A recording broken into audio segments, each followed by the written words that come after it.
Hello दोस्तों, आप सभी का स्वागत है हमारे YouTube channel air force navy study पर। तो सभी स्टूडेंट के पास लगभग नोटिफिकेशन पहुंच चुका होगा और हम यहां पर आप आज की क्लास में भारत में परिवहन है उस टॉपिक पर बात करेंगे।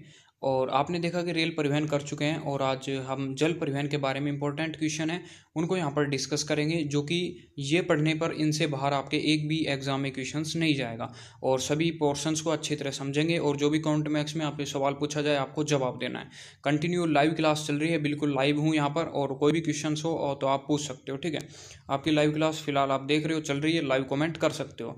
इसके साथ ही यहाँ पर नए हो तो चैनल को सब्सक्राइब कीजिए, वीडियो को लाइक कीजिए और शेयर कर दीजिए।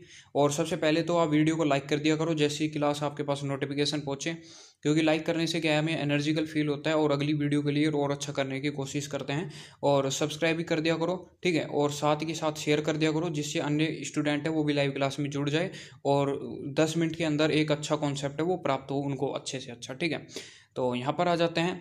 आप देख रहे हैं क्लास 10 अब चल रही है, हमारी कंटिन्यू क्लास चल रही है भारत में परिवहन। ठीक है, हर एक टॉपिक की क्लास यहाँ पर आ रही है। तो यहाँ पर देखिए आज की हम बात करेंगे जल परिवहन की। कल हम बात कर चुके थे, वहाँ पर रेल परिवहन तक कर चुके थे।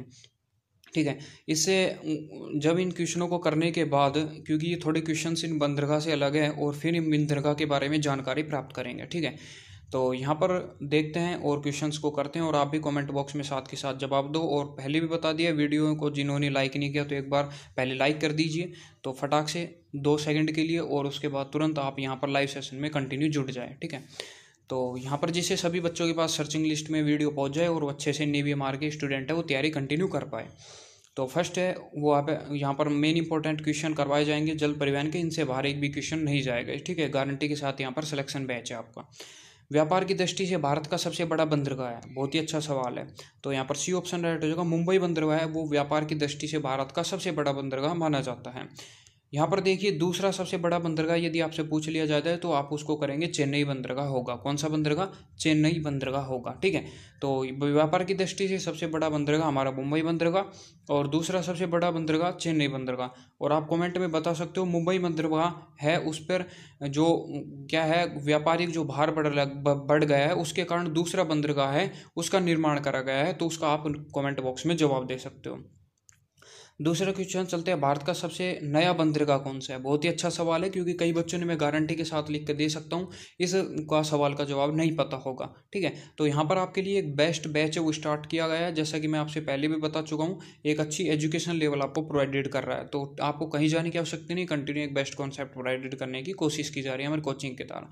ठीक है, पहले भी बता दिया कि 1 महीना पहले सिलेबस खत्म हो जाएगा, रिविजन भी होगा और आपका 1 महीना फ्री मॉक टेस्ट भी चलेगा। तो भारत का सबसे नया बंदरगाह कौन सा है? तो यहाँ पर आप डी ऑप्शन रटेगा। विशाखापट्टनम बंदरगाह है जो पोर्ट ब्लेयर में, वो है सबसे नवीन बंदरगाह। जून 2010 में इसका निर्माण किया गया था। ठीक है, तो विशाखापट्टनम है वो नया है, जून 2010 में इसका निर्माण किया गया था, ये सबसे नवीन है और 2010 से पहले और सभी यहाँ पर है। अगले क्वेश्चन चलते हैं, थर्ड क्वेश्चन, इस पर थोड़ा सा डिस्कशन कर लेते हैं हम। और थर्ड क्वेश्चन पर देखें तो उत्तर भारत के लिए सबसे उपयुक्त बंदरगाह कौन सा है? तो ये भी एक बहुत अच्छा क्वेश्चन है। तो यहाँ पर सी ऑप्शन राइट हो जाएगा। कांडला बंदरगाह उत्तर भारत के लिए सबसे उपयुक्त बंदरगाह है। ठीक है, कांडला बंदरगाह कहाँ पड़ता है आपको बता दे, तो यह कहाँ पड़ता है? गुजरात में पड़ता है। कहाँ पर? गुजरात में। एक बार मैप की तरफ चलते हैं और आपको समझाने की पूरी कोशिश करते हैं कि किस लिए उत्तर भारत के लिए कांडला बंदरगाह उपयुक्त है। तो यहाँ पर मैप में देखिए आप, मैप में आपको थोड़ा सा यहाँ पर कम नज़र ना आ रहा होगा, लेकिन मैप में दिखा देते हैं कि यहाँ पर आपको दिख रहा होगा ये कांडला बंदरगाह है। ठीक है, गुजरात के तट पर। तो यहाँ पर देखिए अब ये कह रहा है कि उत्तर भारत के लिए क्या है, यह बंदरगाह उपयुक्त है। इसलिए यह बंदरगाह उपयुक्त है क्योंकि ये उत्तर भारत के क्या है, नज़दीक पड़ता है और माल का जो आदान प्रदान है यहाँ से आसानी से हो सकता है। और सभी बंदरगाह वो आप देखेंगे उत्तर भारत के यहाँ के जो है, उत्तर भारत के अलावा जो भी बंदरगाह है वो कहाँ पड़ेंगे? दूर पड़ेंगे। ठीक है, तो सबसे पास में यहाँ पर कांडला बंदरगाह पड़ने के कारण इसको क्या माना गया है, यहाँ पर सबसे उपयुक्त बंदरगाह है उसकी श्रेणी में रखा गया है। ठीक है, अगला क्वेश्चन चलते हैं, अगले क्वेश्चन की तरफ चलते हैं। चौथा क्वेश्चन जो हमारे पास है, भारत में मसालों का व्यापार सबसे ज़्यादा किस बंदरगाह द्वारा होता है? तो बहुत ही अच्छा सवाल है। तो मसालों का व्यापार यहाँ पर ये ऑप्शन राइट होगा, कोच्चि बंदरगाह जो कि केरल में पड़ता है, इसके द्वारा मसालों का सबसे ज़्यादा व्यापार होता है। ठीक है, केरल में सबसे ज़्यादा मसाला जो कि आप किसी प्रकार के मसाला कर सकते हैं। अगले क्वेश्चन चलते हैं जो कि हमारी टीम ने हाईलाइट किया है और कई बार के कई एग्जाम में पूछा गया है और इम्पोर्टेंट है। अरब सागर की रानी कहलाती है, ठीक है। तो अरब सागर की रानी किसे कहते हैं, तो बहुत ही अच्छा सवाल है। तो ये भी हो जाएगा, कोच्चि बंदरगाह है उसको क्या कहते हैं, अरब सागर की रानी कहते हैं। बहुत ही अच्छा सवाल है, आपको याद करना चाहिए। अगला क्वेश्चन है, भारत का एकमात्र नदी पतन कहलाता है। यदि नदी पतन बंदरगाह है जो नदी के कारण निर्मित है, नदी के ऊपर यानी कि नदी के भाव क्षेत्र के ऊपर निर्मित है, वो कौन सा बंदरगाह है, तो यहाँ पर सी ऑप्शन राइट होगा, हल्दिया बंदरगाह है, जो कि यहाँ पर गंगा नदी दो भागों में बट जाती है, ठीक है। एक भाग तो ब्रह्मपुत्र में मिल जाता है, एक भाग पश्चिम बंगाल में यहाँ जाता है, तो वो हल्दिया नदी के नाम से जाना जाता है और हल्दिया बंदरगाह यहाँ पर उपस्थित है, जो कि एकमात्र नदी पतन बंदरगाह है। अगले क्वेश्चन चलते हैं 7वां की तरफ। जहाज निर्माण की दृष्टि से भारत का बंदरगाह है, तो आप भी कमेंट कर सकते हो साथ के साथ, जिससे कि आपका यहाँ पर कंटिन्यू तैयारी हो जाए और लगभग 7-8 मिनट में आपका एक टॉपिक क्लियर हो, तो कोई बड़ी बात नहीं है। 24 घंटे में से आप यदि 1 घंटा पढ़ाई के लिए आपके यूट्यूब चैनल पर प्रोवाइडेड करते हो तो आपके लिए बेस्ट स्कोर यहाँ पर साबित होगा।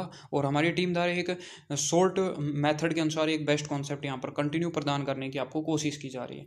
जहाज निर्माण की दृष्टि से भारत का बंदरगाह है, यानी कि जहाज का निर्माण जो सबसे ज़्यादा होता है वो किस बंदरगाह पर होता है, बहुत ही अच्छा सवाल है। तो लगभग कई बच्चों ने, मैं कह सकता हूँ, इसको नहीं पढ़ा होगा, तो यहाँ पर बी ऑप्शन राइट हो जाएगा। विशाखापट्टनम बंदरगाह है वो जहाज निर्माण की दृष्टि से सबसे गहरा बंदरगाह। और विशाखापट्टनम बंदरगाह, इसकी कुछ इंपॉर्टेंट इन्फॉर्मेशन भी देख लेते हैं आगे।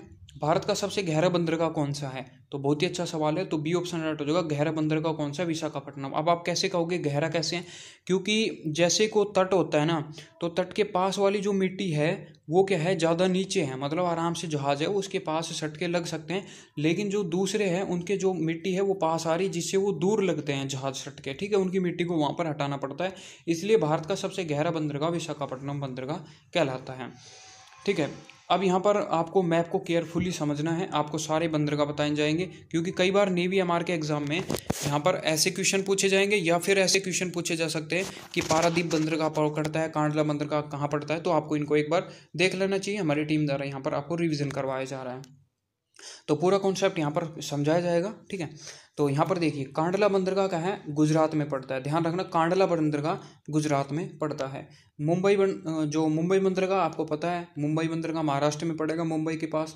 नावा शोभा बंदरगाह है, इसका निर्माण किया गया है, ठीक है। किस लिए निर्माण किया गया है कि मुंबई पर जो है बाहर को कम करने के लिए, ठीक है, जो ट्रांसफॉर्मेशन को बाहर को कम करने के लिए नावा शोभा, ये भी पूछा जा सकता है, मुंबई के ट्रांसपोर्ट बाहर को कम करने के लिए किस बंदरगाह का निर्माण किया गया, तो नावा शोभा बंदरगाह हो जाएगा, ठीक है। दोनों कहाँ पड़ते हैं, महाराष्ट्र में पड़ते हैं। अब यहाँ पर मारगांव और न्यू मंगलोर है, ठीक है, मारगांव और न्यू मंगलोर दोनों कहाँ पड़ते हैं, कर्नाटक में पड़ते हैं। मारगांव और न्यू मंगलोर दोनों कर्नाटक में पड़ेंगे, आपको इनको याद रखना जरूरी है। कोच्चि पड़ता है केरल में, ठीक है, कोच्चि कहाँ पड़ेगा, यहाँ पर केरल में। अब यहाँ पर 3 बंदरगाह है जिनकी बात करें, तूतीकोरन, चेन्नई और एनोर, जो कि तमिलनाडु में पड़ते हैं। कहाँ पर पड़ते हैं, तमिलनाडु में पड़ते हैं। एक आपको यहाँ पर पोर्ट ब्लेयर दिख रहा होगा, ये पोर्ट ब्लेयर भी कहाँ पड़ता है, आपका अंडमान निकोबार द्वीप समूह में पड़ता है। अब विशाखापट्टनम की बात करें तो यह कहाँ पड़ेगा, आंध्र प्रदेश में पड़ेगा, ठीक है। और पारादीप कहाँ पड़ेगा, पारादीप आपको दिख रहा होगा यहाँ पर, पारादीप पड़ेगा उड़ीसा में। और कोलकाता है और हल्दिया है, ये दोनों जहाँ पर पड़ेंगे वो सिर्फ कहाँ पड़ेगा, पश्चिम बंगाल में पड़ेंगे, ठीक है। तो कई बार एग्जाम में पूछा जा सकता है नेवी एमआर में शॉर्ट रूम में कि पारादीप बंदरगाह निम्न में से किस राज्य में स्थित है, ऐसे भी पूछा जा सकता है। या फिर पूछा जा सकता है कि ये तट के बारे में, कोंकण तट पर कौन कौन से बंदरगाह स्थित है, जिसको आपको ध्यान रखना चाहिए, कौन कौन से बंदरगाह इसके अंतर्गत आते हैं और कौन कौन से राज्य इसके अंतर्गत आते हैं, इनको आपको ध्यान रखना चाहिए। अगला क्वेश्चन है, इसकी तरफ देखते हैं, और आपको जिसको कमेंट बॉक्स में जवाब देना है, बिल्कुल ईजी है कि परिवहन की दृष्टि से भारत का सबसे सस्ता और सबसे पुराना परिवहन कौन सा है। इसको आपको जब वीडियो ऑफलाइन हो जाए उसमें कमेंट बॉक्स में जवाब देना है। तो यहाँ पर देखिए, please give this question answer in comment box, best of luck for next video. तो शेयर कर दिया करें, कंटिन्यू आपके लिए सपोर्ट बनाए रखने की जरूरत है, और हमारी कंटिन्यू टीम एक बेस्ट आपको सर्वाइवल प्रदान करने की कोशिश की जा रही है। मेरे हिसाब से सारे क्वेश्चन इंपॉर्टेंट होंगे और आपको अच्छे लगेंगे। मिलते हैं नेक्स्ट वीडियो में, तब तक के लिए जय हिंद, जय भारत।